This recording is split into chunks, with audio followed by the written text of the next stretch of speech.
ناظرین گرامی، 8 اپریل کا سورج گرہن دنیا کے خاتمے کی بڑی علامت سمجھا جا رہا ہے۔ یہ سورج گرہن دنیا بھر کو الٹا کر رکھ دے گا۔ حدیث نبوی کی بڑی پیش گوئی پوری ہونے جا رہی ہے۔ ناظرین، سائنسی حلقوں کی جانب سے ایک بڑے ہی مکمل اور خوفناک قسم کے سورج گرہن کی پیش گوئی کی گئی ہے۔ اس سلسلے میں یہ بتایا گیا ہے کہ 8 اپریل کو ایک ایسا سورج گرہن لگنے والا ہے جو اس سے پہلے دنیا کے 400 سالہ تاریخ میں کبھی دیکھنے میں نہیں آیا، اور اگر اس طرح کا سورج گرہن دوبارہ ہوا بھی تو وہ کم از کم 400 سال بعد ہوگا۔ اس سورج گرہن کے حوالے سے بہت ساری باتیں کی جا رہی ہیں، لیکن ایک بات جس کی جانب کوئی توجہ نہیں دے رہا، وہ بات ہماری آج کی ویڈیو کا موضوع ہے۔ ناظرین، اس سے پہلے کہ ہم آپ کو آج کی اس ویڈیو کے موضوع کے بارے میں بتائیں، ذرا ایک خبر اور سن لیجئے، کیونکہ اس خبر کا سورج گرہن کے ساتھ بہت ہی گہرا تعلق ہے۔ امریکی جیولوجیکل سروے کے مطابق امریکہ کے اندر 5 سے 8 مقامات اس وقت زلزلے کے لیے ہاٹ سپاٹ مقامات کی اہمیت رکھتے ہیں۔ ہاٹ سپاٹ مقامات سے مراد یہ ہے کہ یہ مقامات زلزلے کے لیے انتہائی موزوں ترین ہیں، اور ان مقامات کے نتیجے سے گزرنے والی زلزلوں کی فالٹ لائن یعنی زمین کی ٹیکٹونک پلیٹس آپس میں رگڑ کھانے کے لیے کسی بھی وقت اوپر کو اٹھ سکتی ہے۔ اندازہ لگایا جا رہا ہے کہ یہ زلزلہ بڑی شدید نوعیت کا ہوگا اور بڑے بڑے شہروں کو بھی زمین بوس کر کے رکھ دے گا۔ اب اگر ہم آج کی اس ویڈیو کے موضوع کی بات کریں تو ہمارا موضوع رمضان المبارک میں ہونے والا سورج گرہن ہے۔ دوستو، جیسا کہ آپ جانتے ہیں کہ یہ سورج گرہن اپنی تاریخ کے اعتبار سے رمضان المبارک کے آخری دنوں میں رونما ہوگا، اور اس حوالے سے ہم پہلے بھی آپ کو ایک ویڈیو میں بتا چکے ہیں کہ یہ سورج گرہن بڑا ہی خوفناک ہوگا، اور اس کے نتیجے میں پوری دنیا کا نقشہ تبدیل ہو کر رہ جائے گا۔ اگر یہ واقعی وہی سورج گرہن ہے جس کے بارے میں ہم نے آپ کو پہلے ویڈیو میں خبر دی تھی، تو پھر اس سے بڑی خوفناک پیش گوئی ہو ہی نہیں سکتی۔ ناظرین، ہم نے آپ کو تعارف میں 2 خبریں دی ہیں۔ ان دونوں خبروں کے تجزیے سے پہلے ہم آپ کو یہ بتا دیں کہ کچھ عرصہ پہلے ہم نے ایک ویڈیو میں آپ کو بتایا تھا کہ قیامت کی بڑی نشانیوں کے ظہور سے پہلے کا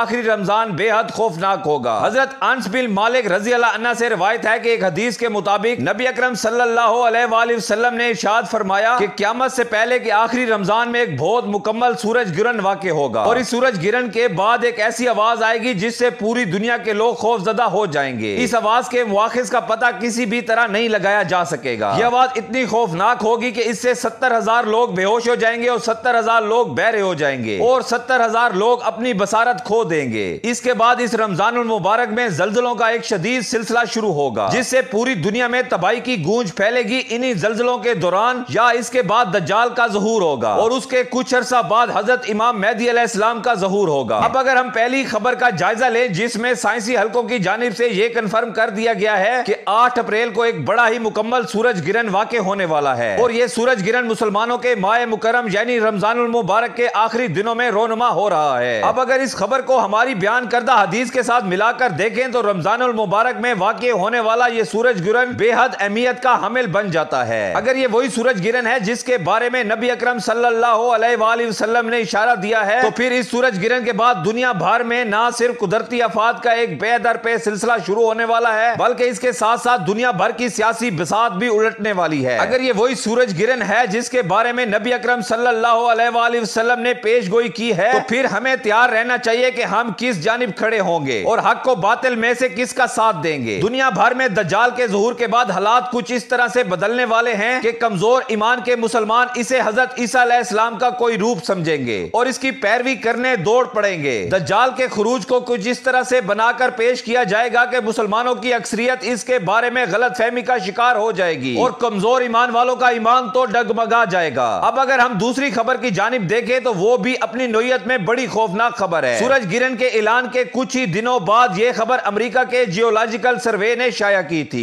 اس خبر کے مطابق امریکہ کے 5 سے 8 مقامات اس وقت زلزلوں کے لیے نہایت موزوں قرار دیے جا رہے ہیں۔ اندازہ لگایا جا رہا ہے کہ ان مقامات پر اگر زلزلہ آیا تو اس کی شدت ریکٹر سکیل پر 7 سے 8 کے درمیان ہوگی۔ واضح رہے کہ یہ صرف امریکہ میں آنے والے زلزلوں کی تفصیل ہے، جبکہ اس سورج گرہن کے نتیجے میں دنیا بھر میں زلزلے آ سکتے ہیں۔ امریکی ماہرین ارضیات اس حوالے سے شدید تشویش کا شکار ہیں، اور ان کا خیال ہے کہ فالٹ لائن پر موجود امریکہ کے وسطی اور مغربی کناروں پر موجود بہت سارے شہر ان زلزلوں سے شدید متاثر ہو سکتے ہیں۔ ناظرین گرامی، سب سے پہلے تو یہ جان لیجئے کہ نبی اکرم صلی اللہ علیہ وآلہ وسلم کی ہوئی یہ پیش گوئی کسی بھی طور پر غلط ثابت نہیں ہو سکتی۔ ہو سکتا ہے کہ کسی اور رمضان کے بارے میں اس حدیث میں بات کی گئی ہو، یا پھر وہ کوئی اور رمضان ہو، البتہ جس رمضان میں بھی سورج گرہن اور زلزلوں کے واقعات اکٹھے ہوں گے وہی رمضان اس حوالے سے بے حد اہمیت کا حامل ہوگا۔ سورج گرہن کے معاملے میں یہ جاننا بے حد ضروری ہے کہ جب سورج گرہن ہوتا ہے تو دراصل چاند زمین کے اور سورج کے درمیان آ جاتا ہے۔ زمین اور سورج کے درمیان میں آنے کی وجہ سے زمین اس لکیر کے ایک سرے پہ جبکہ چاند سورج کی ایک ہی سیدھ میں دوسرے سرے پر ہوتے ہیں۔ چاند کے سورج کے سامنے آ جانے سے سورج نظر نہیں آتا اور اس منظر کو سورج گرہن کا نام دیا جاتا ہے۔ جب سورج اور چاند ایک ہی لکیر میں ایک طرف ہو جائیں اور زمین دوسری طرف تو سورج اور چاند کی کشش شکل اکٹھی ہو کر زمین پر موجود سمندروں پر گہرا اثر ڈالتی ہے اور ہائی اور لو ویوز پیدا ہوتی ہیں جنہیں ہم مد و جزر کے نام سے جانتے ہیں۔ اس حوالے سے یہ جاننا بھی دلچسپی سے خالی نہیں ہوگا کہ زمین پر اثر انداز ہونے والی چاند اور سورج کی یہ مشترکہ کشش شکل محض پانی پر ہی اثر انداز نہیں ہوتی بلکہ یہ زمین کی چٹانوں کے ساتھ ساتھ زمین کے مرکز میں موجود مایا لاوے کو کھولتے ہوئے آتش فشانی محکمہ پر بھی اثر انداز ہوتی ہے۔ اور یہی وجہ ہے کہ جب ایسا سورج گرہن ہو تو دنیا بھر میں کئی جگہوں پر زلزلے کے امکانات بڑھ جاتے ہیں، خاص طور پر زمین کا وہ حصہ جو سورج گرہن کے دوران چاند اور سورج کی طرف ہو۔ اس حصے میں زلزلوں کی کثرت ہو سکتی ہے۔ چاند اور سورج کی اکٹھی کشش شکل زمین کی تنوں میں موجود لاوے کو اوپر کی طرف کھینچتی ہے جس سے زمین کی ٹیکٹونک پلیٹس آپس میں ٹکرانا شروع کر دیتی ہیں۔ یہ سورج گرہن کئی منٹ تک جاری رہ سکتا ہے اور یہی وجہ ہے کہ امریکی ماہرین اس حوالے سے بے حد تشویش کا شکار ہیں۔ یہ سورج گرہن نہ صرف قدرتی مذہب بلکہ اس بار مختلف قدرتی آفات کا پیغام بھی ثابت ہو سکتا ہے۔ دوسرے الفاظ میں ہم یہ کہہ سکتے ہیں کہ اگر نبی اکرم صلی اللہ علیہ وآلہ وسلم کی پیش گوئی اس رمضان المبارک کے بارے میں تھی تو پھر اس رمضان کا اختتام دنیا بھر میں قدرتی آفات کا پیغام لانے والا ہے اور اس سورج گرہن کے نتیجے میں دنیا بھر میں زلزلوں کا ایک نہ رکنے والا سلسلہ شروع ہو سکتا ہے جس کے بعد دجال کا ظہور مزید قریب ہو جائے گا۔ اللہ تعالیٰ سے دعا ہے کہ وہ ہمیں ان قدرتی آفات سے محفوظ رکھے اور ہمارے ایمان کو بھی سلامت رکھے۔ اس کے ساتھ ساتھ ہمیں حق و باطل کی جنگ میں حق کے ساتھ اور باطل کے خلاف کھڑا ہونے کی توفیق عطا فرمائے۔ آمین ثم آمین۔